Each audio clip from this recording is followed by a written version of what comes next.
नमो नमः मित्रों, आप सभी का संस्कृत जीवन में स्वागत है। 8:30 बज चुके हैं तो हम लोग अपनी साहित्य की कक्षा में उपस्थित हैं।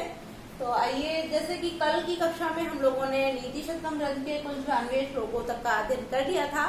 तो आज के जो भी हमारे श्लोक है, जैसा कि जो हमारी नीति शतकम की अंतिम पद्धति है कर्म पद्धति के जो भी श्लोक हैं, जैसा कि कर्म पद्धति के 2 श्लोकों का अध्ययन कल की कक्षा में हम लोगों ने कर लिया था। तो उससे आगे के श्लोकों के साथ आप सभी के समक्ष उपस्थित है।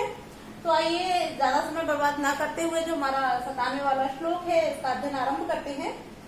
तो आप सभी लोग, जो भी मित्र हमारे साथ लाइव जुड़ चुके हैं, सभी लोग वीडियो की लिंक को अपने दोस्तों के साथ शेयर कर दें, जिससे कि अधिक से अधिक लोग वीडियो के साथ लाइव जुड़ सकें। और आप सभी से आग्रह है कि वीडियो को लाइक अवश्य किया कीजिए और सभी लोग अधिक से अधिक मात्रा में लाइव आया कीजिए, क्योंकि जितने लोग अधिक से अधिक लाइव होते हैं, मुझे उतनी ही अधिक ऊर्जा प्राप्त होती है और मैं उतनी ही और अधिक मेहनत करती हूँ आप सभी के लिए। कक्षा में भाषा को सरल रख के आप सभी के लिए अच्छे से अच्छा जो हमारा पाठ्य वस्तु है उसको उपस्थित करने के लिए। तो जैसा कि हमने कल की कक्षा में बता दिया था, नीति शतकम ग्रंथ की समाप्ति के पश्चात हम लोग हमारा जो सुपर टेट का पाठ्यक्रम है उसको आरंभ करेंगे, क्योंकि कुछ लोग हमें कमेंट करके बोल रहे हैं कि मैम सुपर टेट की कक्षा को आप पढ़ाना स्टार्ट कीजिए। तो हम लोग सुपर टेट की जो पाठ्यक्रम है उसके बाद सुपर टेट की कक्षा को आरंभ करेंगे। तो आइए, हम लोग हमारा जो 97 श्लोक है, पहले इसका वाचन करते हैं, फिर इसके अर्थ को जानेंगे। तो आप सभी लोग पहले मेरे साथ वाचन कर लीजिए, उसके बाद अर्थ को जानते हैं। या साधुष्य कलान् करोति विदुषो मूर्खान् हितान् द्वेषिणः प्रत्यक्षं कुरुते परोक्षममृतं हालाहलं तत्क्षणात् तामाराधय सत्क्रियां भगवतीं भोक्तुं फलं वाञ्छितम् हि साधु व्यसने गुणेषु विपुलेषु आस्थां वृथा मा कृथा। अब जैसा कि यह 97 वाला श्लोक है, इस श्लोक के माध्यम से भर्तृहरि जी ने, अर्थात जो सत्क्रिया भगवती सत्क्रिया है उनकी आराधना करते हुए, यानी कि इस श्लोक के माध्यम से भर्तृहरि जी भगवती सत्क्रिया की आराधना करते हुए कहते हैं कि या माने जो, कौन? सत्क्रिया, भगवती सत्क्रिया जो है वह खल माने होता है दुष्ट व्यक्ति, कि दुष्टों को साधु करोति माने कर देती है, कि यह जो देवी सत्क्रिया है, अर्थात जो भगवती सत्क्रिया है, सत्कर्म होते हैं, वह दुष्टों को भी क्या कर देती है?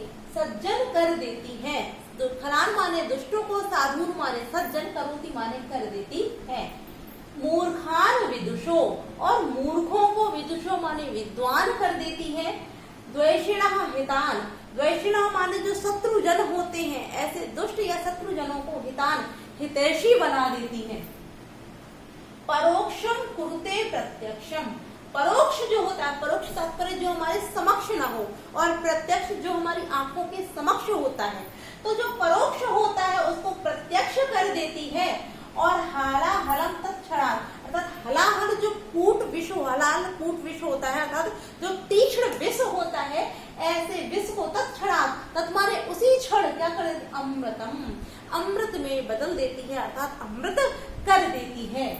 ताम आराधे सत्क्रिया भगवती, ताम माने उनकी, उन सत्क्रिया भगवती, भगवती सत्क्रिया को आराधे माने आराधना करो। भोक्तुम फलम वांछितम, वांछित माने चाहते हो, भोक्तुम माने भोगना, फलम माने फल को। यदि फलों को भोगने की इच्छा रखते हो तो हे साधो, हे सज्जन व्यक्ति, क्या करो तुम? ऐसी भगवती सत्क्रिया की तम माने उन भगवती सत्क्रिया की आराधना माने आराधना करो। आगे कह रहे हैं कि व्यसनई गुणेषु विपुलेषु आस्थां वृथा मा कृथा, अर्थात व्यसनों में, व्यसनों में विपुलेश, और विपुल माने होता है व्याप्त, अर्थात व्यसनों में व्याप्त होकर, व्यसनों में व्याप्त, गुणेश माने गुणों में, आस्थाम वृथा मा प्रथा, आस्था को वृथा माने बेकार में, माँ माने मत, प्रथा माने करो। आस्था माने आस्था, अर्थात अनुराग को बेकार में मत, प्रथा माने करो। पुनः देखते हैं कि यह जो देवी भगवती सत्क्रिया है, ऐसी सत्क्रिया देवी दुष्टों को भी सज्जन कर देती हैं और मूर्खों को भी विद्वान कर देती हैं। जो शत्रुजन होते हैं उनको हमारा हितैषी बना देती हैं, और जो परोक्ष होता है अर्थात जो प्रत्यक्ष नहीं होता है, ऐसी परोक्ष वाली वस्तु को भी प्रत्यक्ष कर देती हैं, गुप्त माने कर देती हैं। हलाहल जो विष होता है, ऐसे हलाहल तीक्ष्ण विष को भी उसी क्षण अमृत में परिवर्तित कर देती हैं। तो ऐसे फलों को भोगने की इच्छा करने वाले हे साधु, तब माने उन भगवती सत्क्रिया की आराधना माने आराधना करो। तब तुम ऐसी भगवती सत्क्रिया की आराधना करो अर्थात सत्क्रिया को करो। आगे कह रहे हैं, आगे उपदेश देते हुए कह रहे हैं कि व्यसनई गुणेषु विपुलेषु, व्यसनों में, व्यसन तात्पर्य बुराइयों में व्याप्त गुणों अर्थात बुराइयों में लिप्त गुणों में, यानी कि बुराइयों से युक्त जो गुण होते हैं, ऐसे गुणों में आस्थाम रखा माँ कृता, बेकार में अनुराग को माँ माने मत कथा माने करो।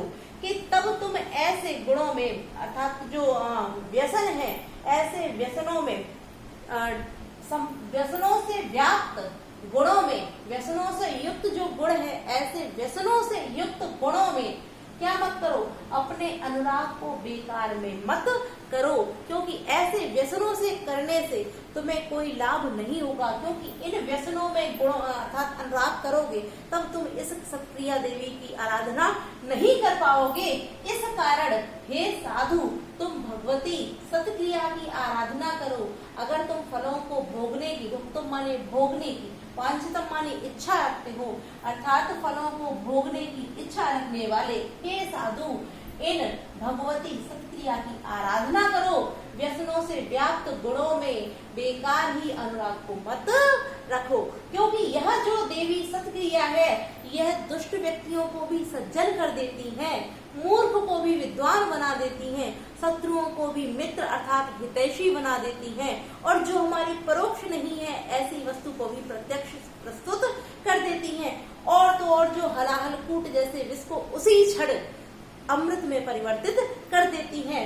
तो ऐसी देवी भगवती की सत्क्रिया करो। तो आइए अब देखते हैं इसके जो महत्वपूर्ण प्रश्न बन सकते हैं उनको। तो सबसे पहले प्रश्न तो हमारा यही बनता है कि इस श्लोक के माध्यम से कवि जो है वो किसकी आराधना करने के लिए कहते हैं।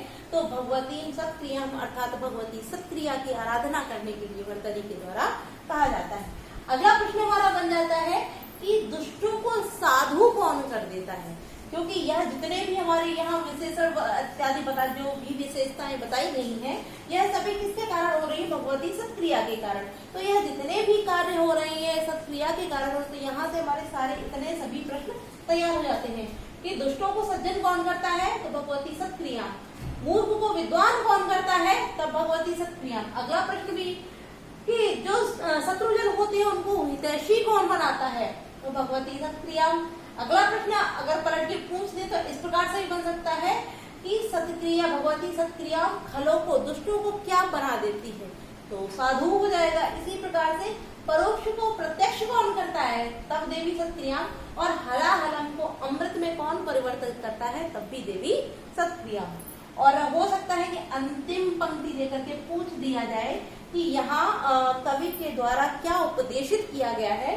तो अंतिम पंक्ति में जैसा कि आप देख रहे हैं कि व्यसनों में व्याप्त गुणों में अनुराग न करने के लिए कवि के द्वारा कहा गया है।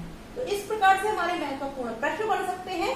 तो आइए अब देखते हैं हमारी जो व्याकरणिक टिप्पणियां हैं, इन व्याकरणिक टिप्पणियों को, क्योंकि हम लोगों ने अर्थ जान लिया है और जो प्रश्न बन सकते थे उन प्रश्नों को जान लिया है। तो अब व्याकरणिक टिप्पणियों को देखते हैं।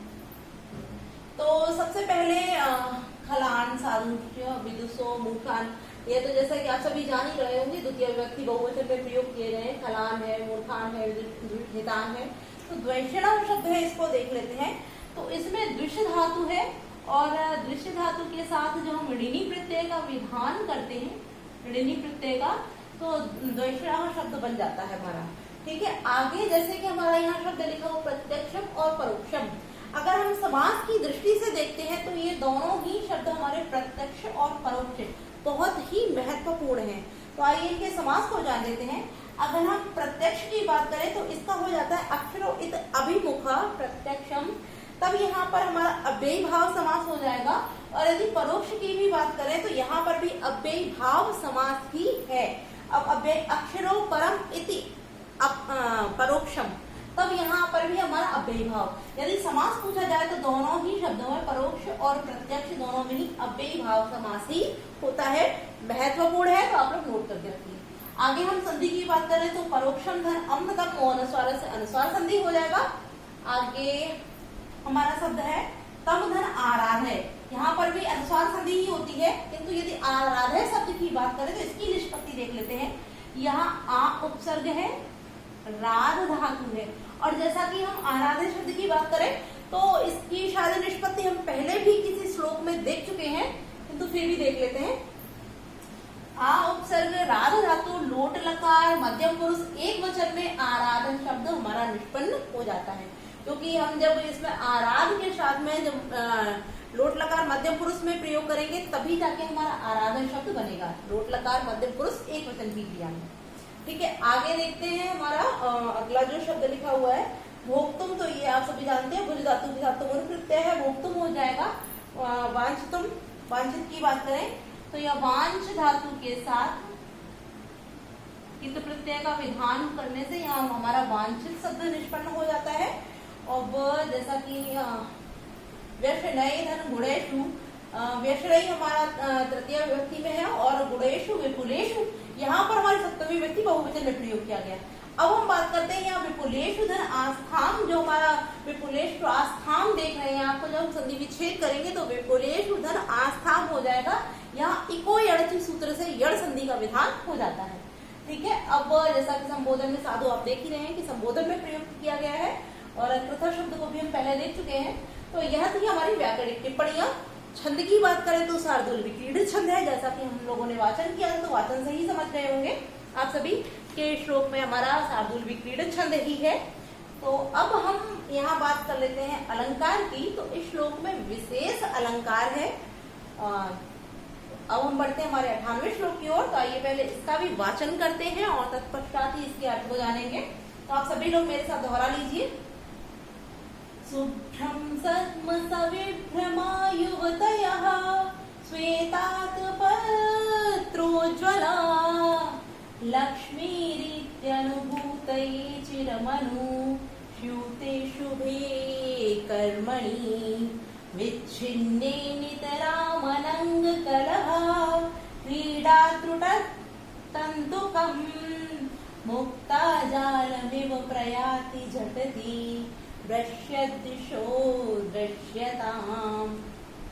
तो जैसा कि वाचन से आप सभी लोग जान रहे होंगे, यह श्लोक भी हमारा शार्दूल विक्रीडित छंद में ही लिखा हुआ है। तो इसमें भी जैसा कि बताया गया है कि जो शुभ कर्म होते हैं, जब तक उन शुभ कर्मों का संचय मनुष्य ने कर रखा होता है, अर्थात शुभ कर्म जब तक चलते हैं आपके, तभी तक आप इस संपूर्ण वैभव इत्यादि को भोग सकते हैं। जैसे ही मनुष्यों के शुभ कर्मों का संचय या शुभ कर्म करने का जो निरंतर प्रयत्न था, अर्थात जो क्रम था, यदि वह नष्ट हो जाता है तो वह जितने भी हम भोग अर्थात जो भी हम सुख इत्यादि भोग रहे होंगे, वह सभी भोग भी हमारे नष्ट हो जाते हैं। तो श्लोक के माध्यम से बताते हैं भट्टर जी, आइए जानते हैं। तो शुभ्रम माने सुंदर और सद्म माने होता है घर, के सुंदर घर।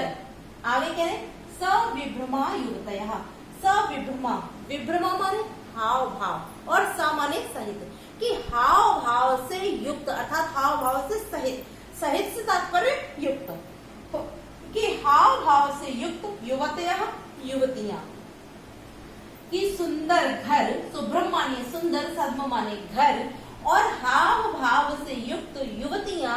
आगे कहते हैं श्वेत माने होता है सफेद और स्वच्छ निर्मल भी हम बोलते, स्वच्छ भी बोलते हैं इसको।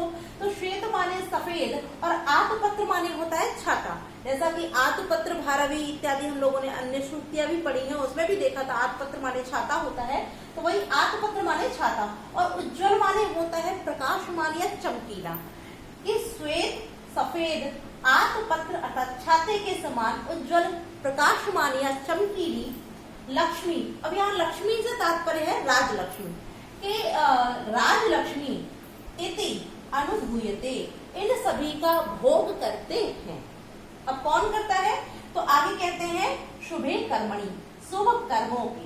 चिरम, चिरम माने तो वैसे होता है दीर्घ समय तक, लंबे समय तक, किंतु यहाँ कहा गया है कि जब तक चलते हैं, कि जब तक शुभे कर्मणि, शुभ कर्म अनुष्ठिते चलते हैं, कि जब तक शुभे कर्मणि, शुभ कर्म अनुष्ठिते चलते हैं, कि जब तक मनुष्य के शुभ कर्म चलते हैं तब तक ही शुभ्रम सद्म, सुंदर घर, सविभ्रमा युवतया, हाव भाव से युक्त युवतियां और श्वेत छाते के समान प्रकाशमान या चमकीली राजलक्ष्मी, इन तीनों को अनुभूतये माने भोगते हैं।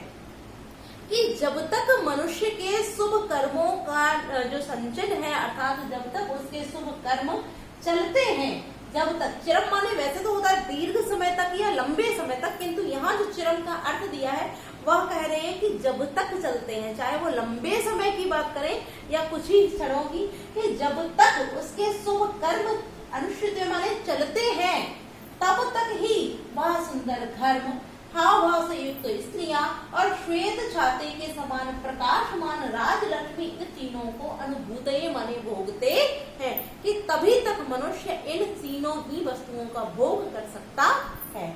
आगे कहते हैं कि विच्छिन्ने, विच्छिन्ने माने नष्ट हो जाने पर, किनके नष्ट हो जाने पर, तो यही बोला गया कि शुभे कर्मणि, शुभ कर्मों की, कि शुभ कर्मों के नष्ट हो जाने पर नितराम, नितराम माने सदैव ही, अनंग कलह क्रीड़ा, यानी कि रति रण क्रीड़ा के क्षेत्र में, अर्थात रति रण क्रीड़ा कलह, अर्थात कि जो प्रेम इत्यादि की क्रीड़ा होती है, ऐसी क्रीड़ा में, रति क्रीड़ा में, त्रुट माने टूटी हुई, तंतुकम माने धागे वाली, मुक्ता जाल अर्थात मोतियों की माला, मुक्ता जाल, मुक्ता माने होते मोती और जाल से तात्पर्य, जब मोतियों का जाल होगा तात्पर्य मोतियों की माला की, एवं माने समान, प्रयाति माने विलीन हो जाती है या नष्ट हो जाती है, झटिति माने शीघ्र ही, दृश्यत माने बिखर कर, दृश्यो दिशो माने दशाओं में, दृश्यता माने देखो। अब यहाँ पुनः अर्थ को देखते हैं, क्योंकि दो लाइनों का अर्थ तो हम लोगों ने क्लियर कर लिया।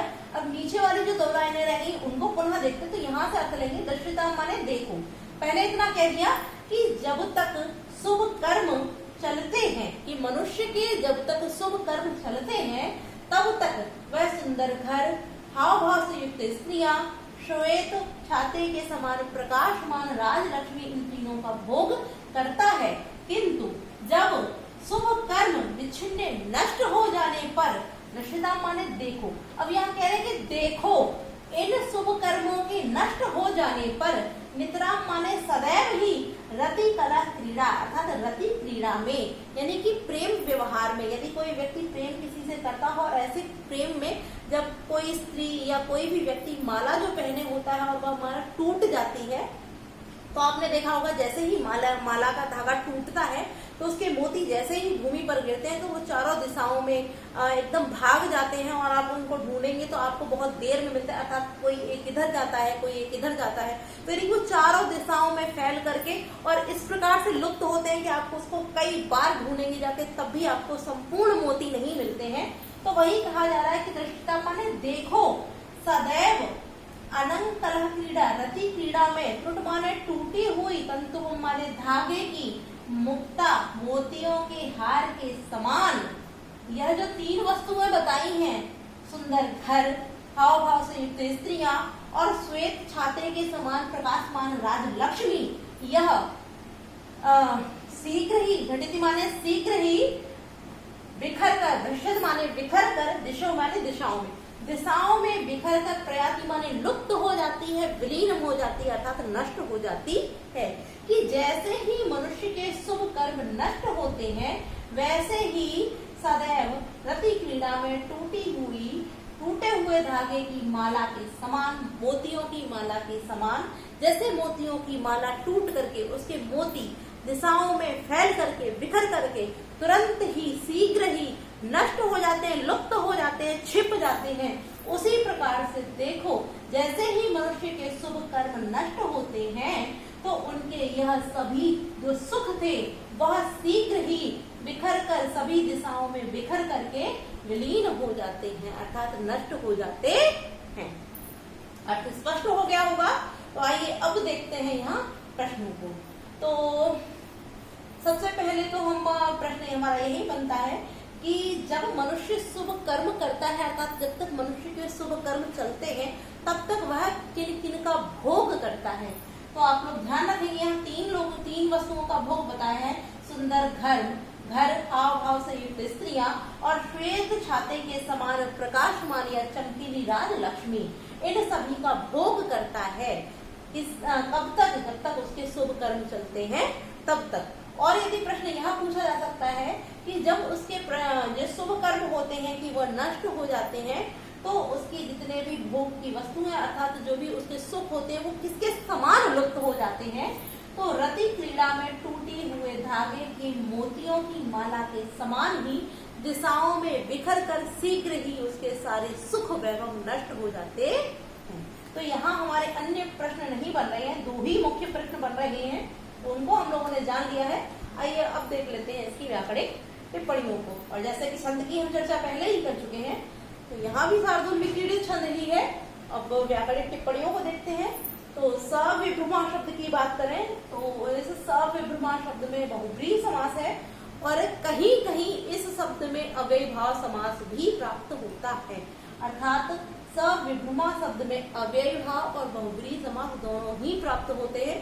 तो जैसा भी आपकी परीक्षा में पूछा जाए, जैसे ऑप्शन हो वैसा ही आप लोग आंसर कीजिए। आगे बात करें श्वेतात पत्र जला। तो यदि हम श्वेतात पत्र की बात करते हैं तब यहाँ श्वेतम आत पत्रम कर्मधारय समास हो जाएगा। और यदि संपूर्ण बात करते हैं श्वेतात पत्रो जला की, तब यहाँ तृतीया तत्पुरुष समास हो जाएगा। ठीक है, आगे देखते हैं हम। यदि बात करते हैं पत्रो जला, यहाँ संधि की बात करें तो आद गुण सूत्र से हमारी गुण संधि हो जाती है। और लक्ष्मी धन इति, तब यहाँ दीर्घ स्वर संधि हो जाएगी और इति धन अनुभूते यड़ संधि हो जाएगी। अब यहाँ हम बात करें अनुष्युते, यहाँ चिरम धन अनुष्यते, तो मौन स्वर संधि है, आप लोग समझ ही रहे होंगे। और अनुष्यते शब्द की बात करें तो इसमें अनु उपसर्ग है, आगे शिव धातु है, आगे हमारी शिव धातु है और शिव के साथ में कित प्रत्यय के विधान से अनुष्ठित शब्द बन जाता है। और बाद में जब हम क्रिया में प्रयोग करेंगे तो हमारी सप्तमी विभक्ति में जाके यहाँ अनुष्ठित शब्द बनता है। और सुबह में भी आप देख रहे हैं यहाँ पर भी हमारी सप्तमी विभक्ति ही दी गई है। आगे हम बात करते हैं विच्छिन्न। वैसे तो हम लोग कई बार इसकी टिप्पणी देख चुके हैं। यहाँ पर भी हमारी वी उपसर्ग छिद धातु है, कित प्रत्यय के विधान से विच्छिन्न शब्द हो जाता है। और सुआदि की उत्पत्ति करके जब सप्तमी विभक्ति लगाएंगे तो विच्छिन्न शब्द हो जाएगा। तो अनुष्ठित, शुभे और विच्छिन्न तीनों में ही सप्तमी विभक्ति का प्रयोग किया गया है। अब हम बात करते हैं आगे हमारा मुक्ता जाल मिव लिखा हुआ है, तो मुक्ता जालम इव, तो जालम धन इव, यहाँ पर भी हमारी अनुस्वार संधि हो जाएगी। आगे जैसा कि हम छंद, अब हम इसमें व्याकरणिक टिप्पणी हमारी हो चुकी है। दृश्यताम की बात करें तो यहाँ हमारा दृश्यताम में जो हमारी लकार है लोट लकार प्रथम पुरुष द्विवचन में किया है। अब हम बात कर लेते हैं यहाँ अलंकार की। तो मुक्ता जाल में अर्थात मोतियों की माला के समान, तो इस शब्द में हमारे उपमा अलंकार हो जाता है। अगर आपसे ये अंतिम पंक्ति देकर के यहाँ अलंकार पूछा जाता तो आप लोग उपमा अलंकार लगा दीजिए, बाकी अन्य कुछ नहीं है महत्वपूर्ण। तो आइए अब बढ़ते हैं हमारे 99वें श्लोक की ओर। तो आइए इसका वाचन करते हैं, फिर इसके अर्थ को जानते हैं। तो आप सभी लोग पहले मेरे साथ दोहरा लीजिए। गुणवद वा पूर्वता कार्य जातम परिणतिर अवधार्या यत्नतः पंडितेन अतिरशव कृतानां कर्माणां विपत्तेर्भवति हृदयदाही शल्य तुल्यो विपाकः। अब यह जो हमारा श्लोक है, अगर इस श्लोक में हम बात करें तो यह अंतिम पंक्ति इसकी है, हृदय भवति हृदयदाही शल्य तुल्यो विपाकः। तो यह महत्वपूर्ण श्रुति भी है और मेरे ख्याल से 2-4 परीक्षाओं में पूछी भी गई है, तो आप लोग इसको अंडरलाइन करके रखेंगे। आइए अब देखते हैं इसके अर्थ को। तो यहाँ सबसे पहले लिखा हुआ गुणवद, गुणवद अर्थात गुणों से युक्त। और जब संधि विच्छेद करेंगे तो दा से आ निकल आएगा, दा में हलंत हो जाएगा तो हो जाएगा अगुणवद। वा माने अथवा, गुणों से युक्त अथवा गुणों से रहित। अगुणवद तात्पर्य जिसमें गुण ही नहीं है, तो क्या हो जाएगा गुणों से रहित। कि गुणों से युक्त अथवा गुणों से रहित कार्य जातम कार्यों को कर्मताम माने करने के लिए पंडितेन पंडितेन अर्थात विद्वानों के द्वारा या पंडित के द्वारा परिणति परिणत माने कार्यों का जो परिणत माने परिणाम को यत्नतः प्रयत्न पूर्वक अवधार्य माने विचार कर लेना चाहिए अर्थात जान लेना चाहिए। तात्पर्य इस श्लोक के माध्यम से भरतरी जी कहते हैं कि हम जो भी कार्य करें हमको सदैव उस कार्य के परिणाम अच्छे या बुरे के विषय जो उसका परिणाम होगा उसके विषय में विचार अवश्य कर लेना चाहिए। किंतु जब कोई व्यक्ति बिना विचार किए कोई कार्य करता है तो उसका परिणाम उचित नहीं होता है। तो वही श्लोक के माध्यम से कहा गया है कि गुणों से युक्त अथवा गुणों से हीन कार्यों को करने वाले पंडितेन विद्वान या पंडित के द्वारा कार्यों के परिणाम के विषय में प्रयत्न पूर्वक अवधार्य माने विचार कर लेना चाहिए अर्थात जान लेना चाहिए। क्यों? क्योंकि अतिरसव कृतानाम अतिरसव अर्थात अत्यंत शीघ्रता से कृतानाम किए गए कर्माणाम कर्मों का विपाक माने परिणाम। तो ये इसका जो अर्थ है अब बहुत ही मुख्य है, तो आप लोग इसके अर्थ को भी ध्यान रखेंगे। विपाका माने परिणाम। आविपत्ते यहाँ पर हम जब संधि विच्छेद करेंगे तो कर्माणाम हलंत हो जाएगा, फिर निकलेगा आविपत्ते। आविपत्ते अर्थात मरणोपरांत। तात्पर्य जब तक जीवन है जीवन पर्यंत या मरणोपरांत शल्य तुल्यो। शल्य तुल्यो शल्य माने कांटे के, तुल्य माने समान। कांटे के समान हृदय दाही, हृदय को दाही माने जलाने वाला, भवती माने होता है कि अत्यंत शीघ्रता से किया गया कर्मों का परिणाम मरणोपरांत अर्थात मृत्यु पर्यंत कांटे के समान हृदय को जलाने वाला होता है। पुनः देख लीजिए कि गुणों से युक्त अथवा गुणों से रहित कार्यों को करने वाले मनुष्य या पंडितों विद्वानों के द्वारा कार्यों के परिणाम को यत्न पूर्वक विचार कर लेना चाहिए, जान लेना चाहिए। क्योंकि अत्यंत शीघ्रता से किए हुए कार्यों का परिणाम मरणोपरांत अर्थात जीवन पर्यंत कांटे के समान हृदय को जलाने वाला होता है। अर्थ स्पष्ट हो गया होगा क्योंकि कोई खास कठिन नहीं है और वैसे समझाया भी अच्छे से है, तो आप लोगों को समझ में आ गया होगा। तो अब यहाँ हम देख लेते हैं इसके प्रश्न। तो सबसे पहले तो प्रश्न हमारा यही बन जाता है कि हम लोगों को जो कार्य है वो किस प्रकार से करना चाहिए। तो इसका उत्तर हो जाएगा कि हम लोगों को कार्य अत्यंत सोच विचार करके अर्थात उसके परिणामों के विषय में सोच विचार करके हमको कार्य को करना चाहिए। दूसरा प्रश्न यह बन जाता है कि अत्यंत शीघ्रता से किए हुए कार्यों का जो परिणाम हो वो कैसा होता है। तो शल्य तुल्य हृदय दाही अर्थात कांटे के समान हृदय को जलाने वाला होता है। तो यहाँ हमारे दो प्रश्न ही यहाँ बन जाते हैं। तो इनको पलट के आप 2 के 4 कर सकते हैं, बाकी 2 ही प्रश्न हमारे बनते हैं। तो आइए अब इसकी व्याकरणिक टिप्पणियों को देखते हैं। तो सबसे पहले हमारा यहाँ शब्द लिखा हुआ गुणवद। तो गुण के साथ जब हम मत प्रत्यय का विधान करते हैं तो हमारा बन जाएगा गुणवद। और आगे जैसे कि हमने लिखा था अगुणवद, तो अगुणवद अर्थात न गुणवद जिसमें गुण नहीं हो तो नए तत्पुरुष समास हो जाएगा। फिर हमारा शब्द हो जाता कार्य जातम कुर्वताम छूट गया। तो यहाँ क्रिय धातु के साथ सत्र प्रत्यय के विधान से कुर्वता शब्द बन जाएगा कुर्वताम। आगे हम देखते हैं कार्य जातम। तो कार्य जातम जो शब्द है यहाँ पर कर्मणा जातम कार्य जातम षष्ठी तत्पुरुष समास हमारा हो जाता है। और जातम शब्द की बात करें तो जन धातु से कित प्रत्यय के विधान से जातम शब्द हमारा निष्पन्न होता है। आगे देखते हैं लिखा हुआ है यहाँ परिणति, इसको देखते हैं। तो इसमें परिउपसर्ग नम धातु, परिउपसर्ग के साथ नम धातु, फिर कितन प्रत्यय है और कितन प्रत्यय प्रथमा एक वचन में यहाँ हमारा परिणति शब्द बन जाता है। फिर हमारा रह गया आगे अवधार्य। तो अवधार्य में अव उपसर्ग है, फिर धी धातु है धी, और धी के साथ में ऋण्यत, ऋण्यत के साथ जब हम टाप प्रत्यय का विधान करते हैं तो हमारा अवधार्य शब्द निष्पन्न होता है। यत्नतः शब्द की बात करें तो यत के साथ